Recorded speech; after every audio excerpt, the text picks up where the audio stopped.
जय हिंद प्यारे बच्चों, आज का सुप्रभात। कक्षा 5 के बच्चे ध्यान देंगे कि अभी तक हम लोगों ने जो पढ़ा है उसके आधार पे आपकी पीरियोडिक टेस्ट सेकेंड कक्षा यानी पीटी सेकेंड प्रारंभ हो रही है। और हम पाठ में अभी तक जो पढ़ा गया है हम लोगों ने पढ़ा है उसके बारे में फिर से हम रिवीजन देख लेंगे। ये रिवीजन आप लोगों के लिए महत्वपूर्ण है, जो आपकी परीक्षा में सहायता कर सकता है। तो हम अभ्यास प्रश्नों में देखेंगे। जो पहला अभ्यास प्रश्न है यानी समय बहुत मूल्यवान है कविता है, उसका पहला अभ्यास प्रश्न है आपका बहुविकल्पी। बहुविकल्पी में आपका 4 विकल्प दे दिए होते हैं, एक विकल्प सिर्फ सही होता है, अन्य विकल्प को आप छोड़ देंगे। तो कवि ने सबसे मूल्यवान किसे माना है ये आप जानते हैं। समय, घड़ी, परिश्रम, आलस, इसमें आपको समय को लगाना है। श्रम करके मनुष्य क्या दोबारा प्राप्त कर सकता है? समय, आयु, धन, शरीर। इस तरह करके आप पहले कविता पढ़ेंगे, उसके बाद इन प्रश्नों के उत्तर देंगे। बापू घड़ी को कहाँ लटका के रखते थे सबको पता है, कमर में। समय बहुत मूल्यवान है कविता के जो कवि हैं हरिकृष्ण देवसरे, उनके बारे में लिखना है। पंक्ति को आपको पूरा करना है। दूसरा जो अभ्यास प्रश्न है, धन हो जाता है श्रम करने से, मनुष्य है फिर पाता, यहाँ श्रम भरेंगे। उसमें आप कविता जब पढ़ेंगे तो उसी के पंक्तियों को भर लेंगे। कविता अगर आपने याद रखी है, कविता को आप याद कर लेंगे, उसी के आधार पर रिक्त स्थान की पूर्ति वाले अगर शब्द आते हैं तो उस कविता के अनुसार आपको उचित शब्द भरने होंगे। स्वास्थ्य बिगड़ जाने पर फिर भी औसत से है बन जाता, लेकिन खो जाने से नहीं मिलती है समय की थाती खजाना। समय बहुत ही मूल्यवान है। इस प्रकार हम कविता को जब याद रखेंगे तो रिक्त स्थान या फिर बहुविकल्पीय प्रश्न जो है इनको हम हल कर सकते हैं। इसके पश्चात जो एक पंक्ति या दो पंक्ति के उत्तर है, तो बापू को क्या खटकता था? समय की बर्बादी खटकती थी। कवि किस चीज का नियम बनाता है? तो दैनिक जीवन में क्रियाकलाप यानी पर डे समय के एक एक क्षण को यूज करने का, प्रयोग करने का, उसका उपयोग करने का, सदुपयोग करने का नियम बनाने की बात करता है। बापू की कटी में हरदम क्या लटकती थी? घड़ी लटकती थी। धन को जाता है श्रम करने से, मनुष्य है पाता। इस पंक्ति का भावार्थ आपको लिखना है। तो मैंने बताया था आप वीडियो देखेंगे, वहां पर पूरी कविता का पठन कार्य हुआ है। कविता का एक एक शब्द का अर्थ बताया गया है, उसको आप लिखेंगे यहाँ पर। फिर दूसरा प्रश्न है, व्यर्थ न जाए कभी एक क्षण, ऐसा नियम बनाओ। इसमें कवि कह रहा है कि एक क्षण भी व्यर्थ न जाए, ऐसा नियम बनाइए कि हर एक क्षण का आपके जीवन में सदुपयोग हो। तो इसका अर्थ आपको लिखना होगा। ये सब रिवीजन वीडियो के अंतर्गत आपको बताया जा रहा है कि आपने जो पढ़ा है वो फिर से आपको रिकवर हो जाए, फिर से आपको गेन हो जाए। लेकिन जिन बच्चों ने वीडियो नहीं देखा है वो फिर से इसे सब्सक्राइब करेंगे चैनल को, और उसमें जाकर अपनी लिस्ट में, अपने क्लास लिस्ट में उस पाठ का जो भी पठन कार्य हुआ है और जो भी अभ्यास कार्य हुआ है, अभ्यास कार्य के पश्चात जो उसमें व्याकरण से संबद्ध जो प्रश्न है उनको भी आप देख लेंगे। उनको देखने के पश्चात आपको परीक्षा में सहायता मिल सकती है। और सारी जो अभ्यास प्रश्न है और जो पठन कार्य है ये सब महत्वपूर्ण है। जो कठिन शब्दों के अर्थ है वो भी महत्वपूर्ण है, इसलिए आपको इस पर विशेष ध्यान देना होगा। जो इस पाठ के कवि हैं या लेखक है उनका नाम आपको जानना होगा। पाठ में आए हुए जो कठिन शब्दों के अर्थ मैंने बताए थे उनको भी आपको याद रखना होगा, उसका पूछा जा सकता है।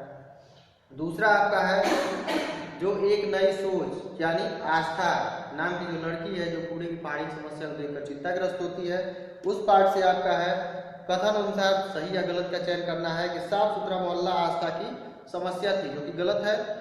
उसकी समस्या क्या थी? कूड़े की पहाड़ी थी। इसी प्रकार आप पाठ को पूरा अच्छे से पढ़ लेंगे, पूरी कहानी को, पूरे रंगमंच में जो पात्र हैं उनका नाम क्या है, उनकी उम्र क्या है, और उन्होंने कौन से कार्य किए, किस प्रकार के उन्होंने विकल्प प्रस्तुत किए, कूड़े का निपटान किया, कूड़े का बंटवारा किया, कूड़े का सदुपयोग किया। तो आप इसके बारे में देख लेंगे। साफ सुथरा मोहल्ला, तो आप पहला जो है आपका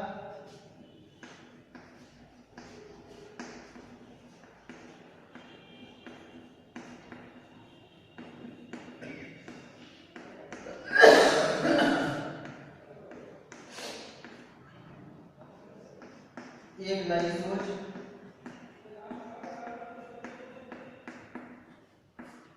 तो एक नई सोच में आपका पहला जो प्रश्न है वो सही और गलत का निशान लगाना है। तो अगर आप पाठ पढ़े हैं तो आप सत्य और असत्य कथन का चयन कर सकते हैं। दूसरे में है शब्दों के अर्थ लिखने हैं। इन्हीं शब्दों में से आपके एग्जाम में प्रश्न पूछे जा सकते हैं।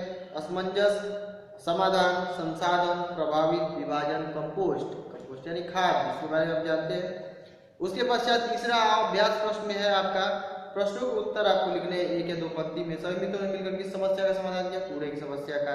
उन्होंने समस्या के समाधान के लिए क्या किया? सुझाव प्रस्तुत किए, अपनी शिक्षिका से सुझाव लिया, कूड़े का विभाजन किया, बंटवारा किया, जो भी किया। बच्चों ने कूड़े करकट का प्रयोग कैसे किया? उनका विभाजन, पुनः निपटान। शिक्षिका ने कंपोस्ट बनाने का क्या तरीका बताया? गड्ढा खोदकर उसमें जो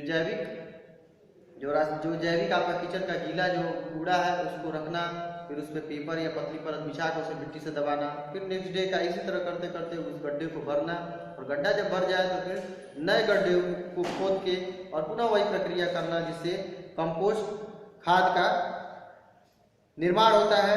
खराब स्टूल कैसे बनाए? खराब सामान से स्टूल यानी बॉटल को टेप में लगा के और ऊपर एक प्लाईवुड लगाकर उसने टेबल बनाया था। टेबल को उन्होंने पुराने रंगीन कपड़ों से कवर भी बना दिया। उसके पश्चात आपका है शब्द ज्ञान। इसमें समश्रुति भिन्नार्थक शब्द जो सुनने में तो समान है किंतु उनके अर्थ अलग अलग है, तो इसकी परिभाषा और इसमें जो भी आपका दिया हुआ है ये सब समश्रुति भिन्नार्थक शब्दों को आप याद कर लेंगे। यहाँ अर्थ कुछ पूछा है तो उसके आधार में अभ्यास पूछा है, इस अभ्यास को आप हल कर लेंगे, देख लेंगे। उचित शब्द आपको भरने हैं कि सर्दियों में कपट बंद हो गया या कपाट बंद हो गया, तो कपाट और कपट में आपको अंतर समझ में आना चाहिए। कपाट दरवाजा, कपट छल कपट। उसके पश्चात नेक्स्ट आपका है विराम चिन्ह। विराम चिन्ह पंक्चुएशन से आप सभी लोग परिचित है, जिसमें पूर्ण विराम, प्रश्नवाचक चिन्ह, अर्ध विराम, अल्प विराम, योजक चिन्ह, निर्देशक चिन्ह और लाघव चिन्ह। इस प्रकार के अंशप्रस्तुति बोधक, विस्मयादि बोधक, इस सभी चिन्हों के बारे में आप जानकारी कर लेंगे। उसके पश्चात आपका है नया जो आपका लेसन होगा वो है पत्र। तो पत्र के बारे में आप देख लेंगे कि पत्र किसने लिखा, किसको लिखा, उसमें समस्या कौन सी थी, उस समस्या का समाधान कैसे प्रस्तुत किया गया, इसके बारे में आप देख लेंगे।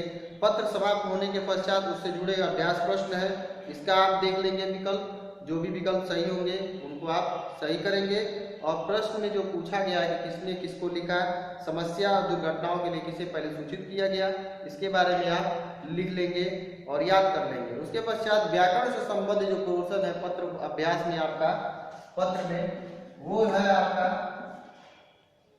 अनेकार्थी शब्द। जो शब्द तो एक है लेकिन उसके अर्थ अलग अलग है। इस प्रकार उत्तर उसका होता है आंसर और एक उत्तर होता है दिशा यानी डायरेक्शन। एक तीर होता है बाण और एक तीर होता है नदी का किनारा।